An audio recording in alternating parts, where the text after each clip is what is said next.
नमस्कार मित्रांनो, कुण्या राजाची ग राणी या मालिकेच्या आजच्या भागामध्ये कबीरच्या काळजीने मधूला खूप रडायला येते। मधू म्हणत असते की त्या लोकांनी आपल्या कबीरला कुठे ठेवले असेल, त्याला अन्न पाणी वगैरे काही दिले तर नसेल ना, आणि त्याची काय अवस्था केली असेल, त्याला तर काही त्रास तर होत नसेल ना। म्हणून मधुश्रीला आणखीन कबीरचं ही काळजी वाटते आणि ती टेन्शन येते आणि आणखीनच रडायला लागते। विजय म्हणत असते की अगं मधू, तू काळजी करू नको, कबीर नक्की सुखरूप घरी येईल। तेव्हा गुंजा आपल्या हाताने मधूला पाणी पाजते। त्यावर विजय म्हणत असते की अगं मधू, तू एक आई आहे, तू त्याची काळजी करू शकणे हे साहजिकच आहे, पण असा धीर सोडून सुद्धा आपल्याला चालणार नाही। आपल्या कबीरला काही होणार नाही। तेव्हा मधू विचारते की अहो वहिनी, पण आपला कबीर परत तर येईल ना। तेव्हा गुंजा म्हणते की आई, माझा देवडोंगरोवर पूर्ण विश्वास आहे की आपले साहेबा नक्की घरी परत लवकर येतील। तेव्हा लगेच विजय म्हणते, आपला कबीर एक सच्चा पत्रकार आहे आणि एका सच्चा पत्रकाराला इजा करणे हे त्या लोकांना चांगलेच माहिती असेल, म्हणून त्या लोकांनी फक्त आपल्या कबीरला ताब्यात ठेवले आणि आपण आपल्या परीने सर्व काही प्रयत्न करतो की नाही, त्यामुळे तू इतकी काळजी करू नको असे समजावत असतानाच दरवाजाची बेल वाजते। तेव्हा मधू म्हणते की आपला कबीर आला वाटता, म्हणून घाईने ती दरवाजा उघडते तर मृण्मयी आणि माया आलेल्या असतात। तर मृण्मयी ही लगेच मधुश्रीला मिठी मारते आणि त्या दोघी खूप रडत असतात। तेव्हा आजी सुद्धा त्यांच्या सोबत आलेले असतात। आजी म्हणतात की अगं मन्नू, तू इथे धीर देण्यासाठी आली, मग तूच असा धीर सोडला तर त्यांचं काय होणार। आपण सर्वांनी मिळून मधुश्रीला आधार द्यायचा, ती एक आई आहे, आपण तिच्या भावना समजू शकतो। तेव्हा मधू लगेच आजीला म्हणत असते की आई, हे सर्व काय होऊन बसले ग। त्यानंतर सर्वजण आतमध्ये येतात तर लगेच माया विचारते की काय मधुश्री ताई, तुमची काही धावधाव चालू आहे की नाही शोधाशोध। तेव्हा मधू ही मायाला म्हणत असते की सर्वजण प्रयत्न करतात। सुबोध आणि दादा सकाळीच बाहेर गेले आणि हे सुद्धा सकाळी त्यांच्या ओळखीच्या काही मित्रांना भेटण्यासाठी गेले। सर्वांची खूप धावपळ चालू आहे, पण आपला कबीर काही अजूनही सापडायला तयार नाही। तेव्हा मधुश्रीला आणखीनच रडायला येते। त्यावर लगेच माया म्हणते की आपला कबीर हरवला नाही, तो किडनॅप झालेला आहे, त्यामुळे ही निरर्थक धावपळ करून काही हरकत नाही आणि त्यासाठी खूप मोठ्या मोठ्या लोकांना भेटावे लागेल। तेव्हा विजय म्हणते की मायाताई कसे आहे, सुबोधाने हे गेलेले आहे कबीरच्या ऑफिसमध्ये आणि तेथे असे खूप मोठे मोठे लोक आहेत आणि ते कबीरच्या त्याला सोडवण्यासाठी प्रयत्न सुद्धा त्यांचे चालू आहेत आणि अशोक भाऊजी सुद्धा एका खूप मोठ्या अधिकाऱ्याला भेटण्यासाठी गेलेलेच आहेत। तेव्हा माया विचारते की मग काय झाले, शेवटी पत्ता नाहीच लागला ना। तेव्हा विजय म्हणते की अहो लागेल, आपलाच मुलगा किडनॅप झाला, लोकांचा नाही, लोक शेवटी त्यांच्याच हिशोबाने काम करणार। त्यावर लगेच मधू म्हणत असते की कुणाची नजर लागली काय माहीत, एकामागून एक संकट कबीरच्या आयुष्यामध्ये येतातच। तर आजी म्हणत असते की आपल्या कबीरने कधीच कुणाचे वाईट केलेले नाही, त्याचं सुद्धा काही वाईट होणार नाही असे बोलून ती मधूला धीर देते। त्यावर लगेच माया म्हणते की मधुताई, आता तुम्हाला समजत असेल की कबीर कुठे असेल, कसा आहे, हे जसे एक रहस्य आहे तसं सुद्धा कबीर हा मृण्मयीला काय म्हटला असेल ते सुद्धा एक रहस्यच आहे। तेव्हा सुद्धा माझ्या मनाची काय अवस्था झाली असेल हे आता तुम्हाला समजलेच असेल। तेव्हा आजी म्हणते की अगं माया, काय बोलतेस तू हे सर्व। माया म्हणते की मी सुद्धा एक आई आहे, कबीर असा काय बोलला असेल म्हणून माझ्या मृण्मयीला हॉस्पिटलमध्ये जावे लागले, हे सुद्धा मला सत्य जाणून घेण्यासाठी आशा लागलीच असेल ना। तेव्हा लगेच गुंजा मध्ये बोलते आणि मी लहान आहे पण मोठ्या तोंडी घास घेते, कारण आपल्याला जखम झाली ती बरी व्हावी अशी प्रार्थना करायची की दुसऱ्याची जखम खोल आहे याचा आनंद मानायचा की काय। माया म्हणते की तू मला आता उत्तर देणार का। तेव्हा गुंजा म्हणते की अहो घरामध्ये प्रसंग काय आणि तुम्ही बोलता काय हे फक्त तुम्हाला समजून सांगते। माया काही बोलायची थांबत नाही। माया म्हणते की कबीर मृण्मयी बरोबर जे काही वागलात ना, त्याची शिक्षा देवाने कबीरला दिली। तेव्हा मात्र विजया, मधू यांना मायाचा खूप राग येतो। मृण्मयी म्हणते की आई, तू हे काय बोलतेस। तेव्हा विजय सुद्धा खूप भडकते आणि जो बेपत्ता झालेला आहे ना, तो सुद्धा तुमचा एक जावई आहे, हे तुम्ही विसरू नका। सासू म्हणून तुमच्या काही मनामध्ये चांगल्या भावना आहेत की नाही कबीरविषयी। तेव्हा माया म्हणत असते की ज्याने माझ्या मुलीला त्रास दिला। त्यावर लगेच मृण्मयी ही तिच्या आईला शांत राहण्यासाठी सांगते। आजी म्हणत असते की माया, तुला जर शांत बसत नसेल तर तू जा इथून, आम्ही समर्थ आहे। तेव्हा लगेच माया म्हणते की मला समजते ना तुम्ही किती समर्थ आहात ते, आणि मी माझ्या मुलीसाठी येथे आले, नाहीतर मला ह्या मिडल क्लास लोकांच्या घरामध्ये बसण्याची अजिबात हौस नाही.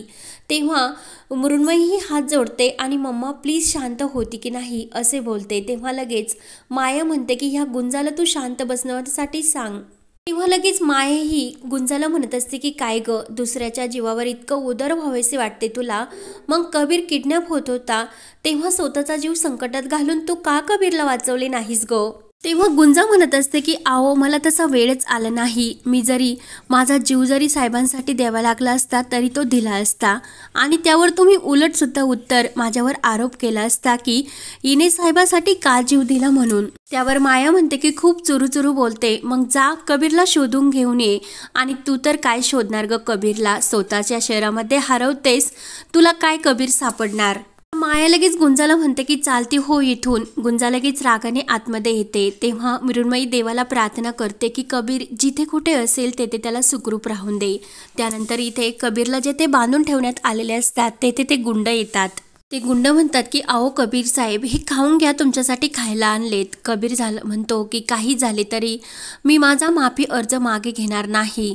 तेव्हा ते गुंड म्हणत असतात की थांबा आता तुमची कशी जिरवतो ते, म्हणून ते कबीरला चटके देण्याचा प्रयत्न करत असतात. त्यानंतर इकडे गुंजा देवी डोंगराईला प्रार्थना करते की साहेबांचे रक्षण कर. त्यानंतर इकडे कबीर म्हणत असतो की माझ्या जीवाची सुद्धा मला पर्वा नाही, तुम्हाला जे करायचे ते तुम्ही करू शकता, पण आर्टिकल काही मी मागे घेणार नाही. तेव्हा ते गुंड हे कबीरच्या तोंडामध्ये बोळा कोंबतात आणि त्याला चटके देऊ लागतात. कबीरला खूप त्रास होत असतो. इकडे गुंजा डोंगरवाई समोर जो दिवा असतो तो दिवा विझत असतो. तेव्हा गुंजा आता म्हणत असते की देवा आता माघार घ्यायला नको, काहीतरी हालचाल करायलाच हवी, म्हणून तो दिवा आपल्या हाताने ती तेजत ठेवते. त्यानंतर इकडे सर्वजण मधुश्रीला समजावत असतात. तेवढ्यात सर्वेश आणि सुबोध हे घरी येतात. तेव्हा लगेच सर्वजण विचारतात की काय झाले, कबीरचा काही पत्ता वगैरे काही लागला की नाही. तेव्हा लगेच सर्वेश म्हणत असतो की आम्ही कमिशनर साहेबांना भेटून आलो, पण जोपर्यंत त्या किडनॅपरचा फोन वगैरे काही येत नाही तोपर्यंत आपल्याला काही समजणार नाही.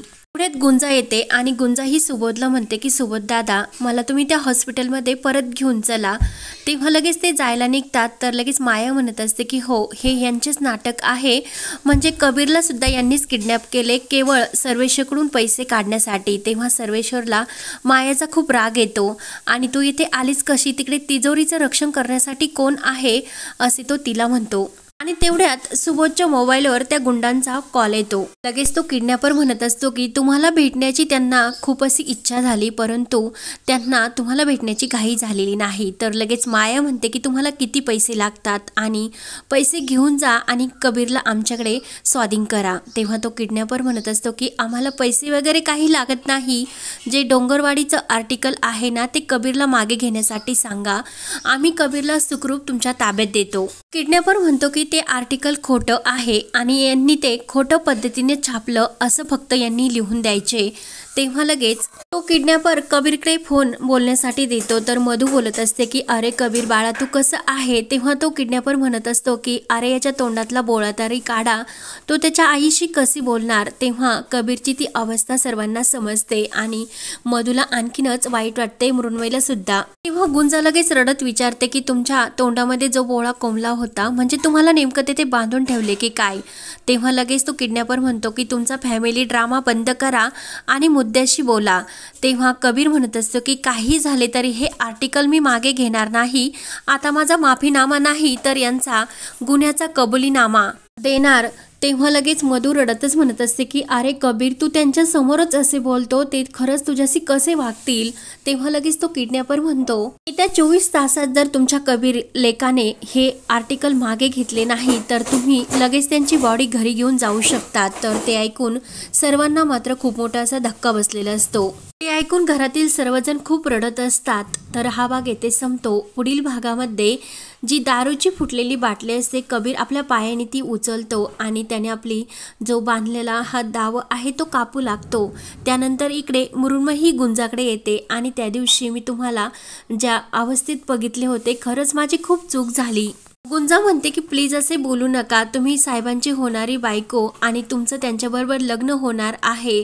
तेव्हा मृण्मयीला मात्र खूप आनंद होतो आणि ती गुंजाला थँक्यू बोलते आणि रूमच्या बाहेर जाते. तर गुंजा खूप रडत असते आणि साहेबांची आणि माझी भेट फक्त एका वळणापुरती होती. एकदा पुढे निघून गेल्यानंतर कोण मागे वळून बघणार नाही, मी आहे तिथेच राहील, म्हणून गुंजाला आपले खूप असे वाईट वाटते आणि ती खूप रडत असते. तर आता पुढे काय होणार, गुंजा कबीरला कसे सुखरूप घरी घेऊन येणार आणि परत मृण्मयी आणि कबीरला कसे ते एकत्र करणार, हे पाहण्यासाठी चॅनलला नक्की सबस्क्राईब करत रहा. धन्यवाद.